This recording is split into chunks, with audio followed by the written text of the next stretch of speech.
the Ruh is the vicegerent of Allah Almighty, and they were showing that Ruh respect and reverence. Now here we have, as Imam Ghazali Rahmatullah alayhi states, we have the human body, which is like a city, like a country, it's a city. And now we have a ruler. Who is the ruler? The ruler of that city is the Ruh. Now when you have a ruler or a sultan or a president or a queen, there is always a capital city, a place that is known as the seat of the king or the queen, where the king, the queen, the president, the prime minister, where they reside and where they govern from. And my sisters, the capital city of the human body, the capital city where the Ruh resides is the Qalb, is the heart. It is the heart that is the capital city of the human body. That is why in a hadith, in the Sahih of Imam Muslim, where Allah Ta'ala states that the Holy Prophet ﷺ states that Allah Ta'ala said that Allah Ta'ala looks neither at you nor your deeds. He just looks at your hearts and whatever is hidden in your hearts. So why is the qalb, why is the heart so important?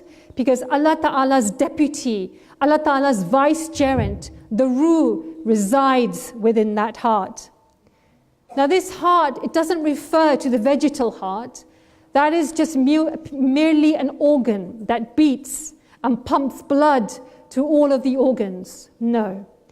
This, my sisters, refers to the spiritual heart, the heart that is within the heart that contains the secrets. This is the heart for the place of gnosis, for the place for vision, for the place of understanding, for the place of wisdom, for the place of reasoning. It is a place, this heart, for piety. It is a place for the love of Allah and to achieve His nearness. These are the spiritual qualities of the heart, and it is these very things that differentiate us from animalistic behavior. So the Ruh is the rightful governor of the heart. The Ruh is from Allah Ta'ala. The Ruh is from Mahalaya Allah. Allah Ta'ala states, Kulli ruhi min amri rabbi. Kulli ruhu min amri rabbi. Allah Ta'ala states that the Ruh is from me. The Ruh is from the Rabb. Allah Ta'ala sent this Ruh. Where is this Ruh from? It is from Malai Allah. It is where Allah Ta'ala used to shower its lights and barakah and fuyuzat on the Ruh. The Ruh is from that place where the angels do dhikr, ibadah, night and day. The Ruh is from that place where there is no injustice, there is no defiance, there is no disobedience. There is merely peace and an angelic atmosphere. And because the Ruh is from Malai Allah, because the Ruh is from that beautiful, pious, wonderful place, Allah Ta'ala has then given the divine secrets to this Ruh. And the Ruh has embedded these secrets, these divine secrets, into the heart. And those secrets will be revealed and can only be revealed if it receives the same atmosphere from which the Ruh came from. That is why those secrets are not available to everybody. Those secrets are not opened to everybody because it depends on the atmosphere within it. So the Ruh comes from a just and a pious place. That is why it is always seeking for that atmosphere that it comes from. So in order to help the Ruh, Allah has given guidance to the Ruh to create and maintain that heavenly atmosphere. And what are those? Those are the commandments, those are the ethics, the values, the divine revelations, the do's, the don'ts, the amr, the nahi. All of these commandments are there to help the ruh create that divine atmosphere of its origin. So if we enforce these commandments, if we enforce these guidelines, and we adopt that behavior, then insan al-bashari, the insan of this world, becomes insan al-malaki, becomes insan of the heavens. If we adopt those commandments, then our bodies would become from wujud al-bashari, the creation of the bashar, to wujud al-nuri, becomes part of the nur. So my sisters, here we have the ruh. She is the queen, let's say, and she is ruling the body. And her capital city is the Qalb. And in order to help the ruh, certain windows have been created to help her create and govern the body. What are these windows? Well, these windows are part of her body. They are her eyes to see. They are her ears to listen, the nose to smell, the mouth to taste, and the hands to feel things. These are the senses, and these are in a way the secret agencies of the ruh that take and collect information on behalf of the ruh. But these agencies, these windows also need some help. So they have a head. There is a head that controls those senses. There is a head that controls those agencies. And what are the head? Who is the head? The head, my sisters, is the Akhl, the intellect. It is the intellect that takes the perception from the eyes, from the ears, from the taste, from the nose, from the hands. It is the Akhl that collects this information. And because the Akhl is the head of the senses, it becomes the chief advisor to the ruh. Every governor, every ruler, every king and queen always has a trusted advisor. And the trusted advisor of the ruh is and should be the Akhl. So the Akhl takes this information, this perception, and creates it into something understandable for the ruh. So, my sisters, if the queen is strong, yani the ruh is strong within us and right, then everything is right. Her followers are right. Her secret agencies are right. Her armies are right. Everything is in order. But, my sisters, if the ruh is weak within us, if the queen is weak, then the secret agencies, the agencies that are supposed to help her, witness this weakening and take advantage of it. And they too, as they see the ruh become weaker and weaker, then they fall into different types of corruption and they succumb to corruption. How does that happen? Well, once something that was disliked by the eyes, something that was disliked by the ears, when the ruh heard this from the Akhl, and the ruh didn't like it, the ruh found it embarrassing or didn't like it, it sent a message, this is wrong, to the Akhl, don't do this.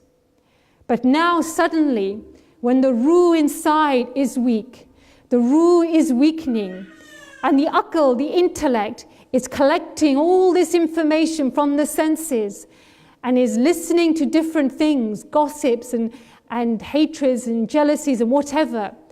Because the ruh is weak, the Akhl then doesn't know what to do. The Akhl is confused because it sounds good, it sounds nice, but before the ruh was strong and the ruh would say to the Akhl, no, ignore that, filter that, take that away. And so then the Akhl, slowly by slowly, is also becoming corrupt. And the Akhl then starts to convince itself that yes, maybe I am right. There is nobody to correct me. The ruler, the Ruh, she is quite weak. And this sounds quite nice. This is good. I like this. This appeals to me. And then the Akhl tells the senses, tells the eyes, give messages to the ears, tells them, seek more of this kind of information. Listen more to this kind of information. Do more of this with your hands because I find this attractive and there is nobody to stop me. But it is not just the fault of the Akhl. The Ruh, my sisters, is weak.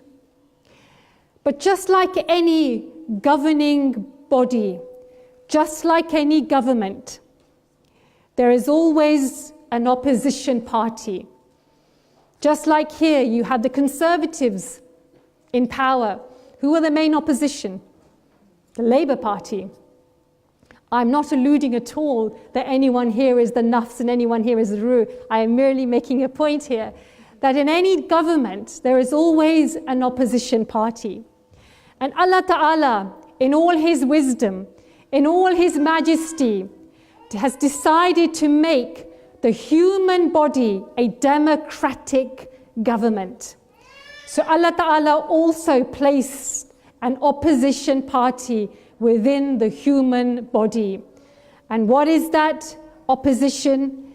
Allah Ta'ala appointed the Nafs, the lower self. The lower self is the opposition party against the Ruh. Now, sisters, what is the function of the opposition leader? What is the point? What is its job? Well, think about it. The opposition party is always trying to gain more and more support. The opposition party is always trying to gain more and more followers. Why? Because the opposition party wants to capture the capital city. It wants to capture the Qalb. Why? Because whomever captures the capital city, the capital, the Qalb, they will become the ruling party. That, my sisters, is the sole objective of the Nafs. Being the opposition party, its aim throughout its time whilst you are alive, its aim is to create opposition within you and to fight against the Ruh, the true vicegerent, and fight over the heart. And that is where, my sisters, the battle begins between the Nafs, between the Ruh. And what is the battlefield? The battlefield is the heart. So how does this work? How does this work? Well, the Ruh being from Malai Allah, the Ruh being pious, being pure, being innocent, wants peace. It doesn't like warfare. The Ruh doesn't like battles. So it sends a message to the opposition leader.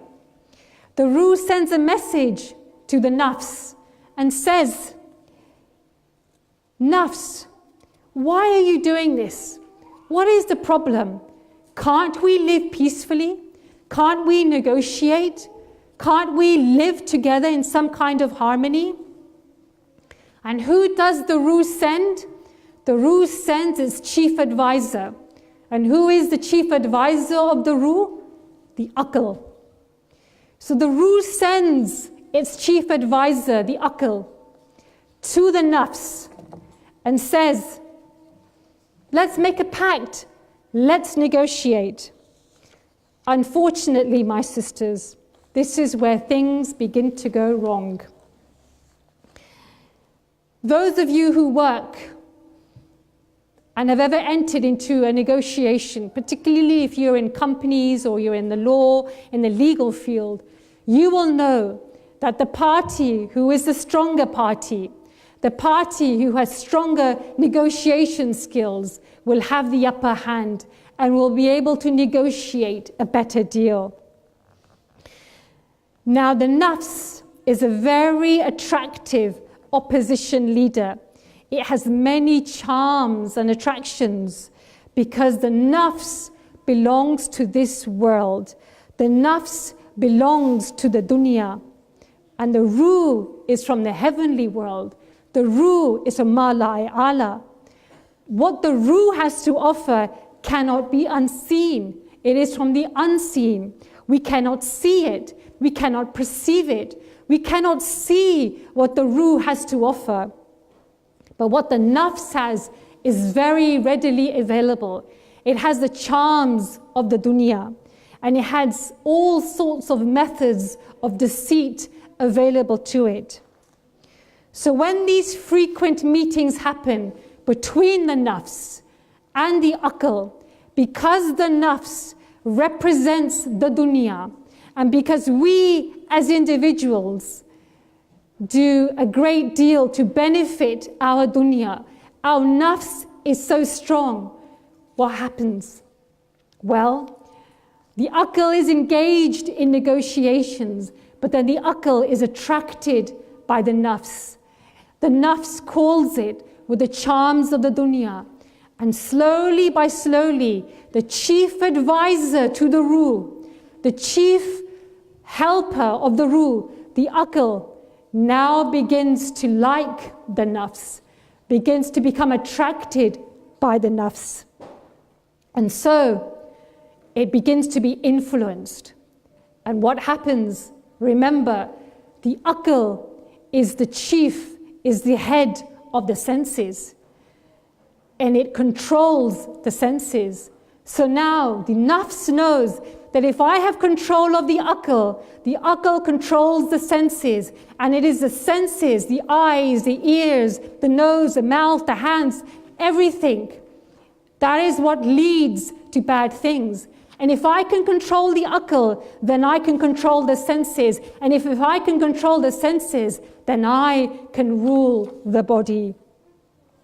So what happens is as the Akhl begins to get corrupted, begins to become more towards the Nafs, the Ruh, the Ma'la A'la from the Ma'la A'la, the Ruh begins to weaken and it becomes isolated. It feels isolated because there is no one to assist her. There is no one to work for her. There is no one for her to talk to. There is no one for her to be understood by. Her armies have left her and she is now imprisoned in this body. And it is at this point that she begins to cry. It is at this point the Ruh begins to wail. And it is at this point where Maulana Rum in his Matnavi begins and asks, why is the Ruh crying? Ask the Ruh, why is she crying? Because everybody has left her. Everybody has left her. And now, because all of the bodily organs, the hands, the heart, every bodily organ is now working on behalf of the Nafs. And because the Nafs has now become so strong, the Nafs has now captured the heart. And because the Nafs has now captured the heart, the Nafs is now the ruler. And it directs all of the senses. That is why Allah Ta'ala states in Surah Al-Hashr, Surah number 59, ayah number 18, O believers, keep fearing Allah, and everyone should be vigilant to what He has sent forward for tomorrow. Allah Ta'ala is saying, be vigilant, be careful, understand what is happening inside yourselves, what is happening to your Ruh, what is happening to your inner self. Be vigilant, because if you are not vigilant, then you do not know who has become the true ruler of your body.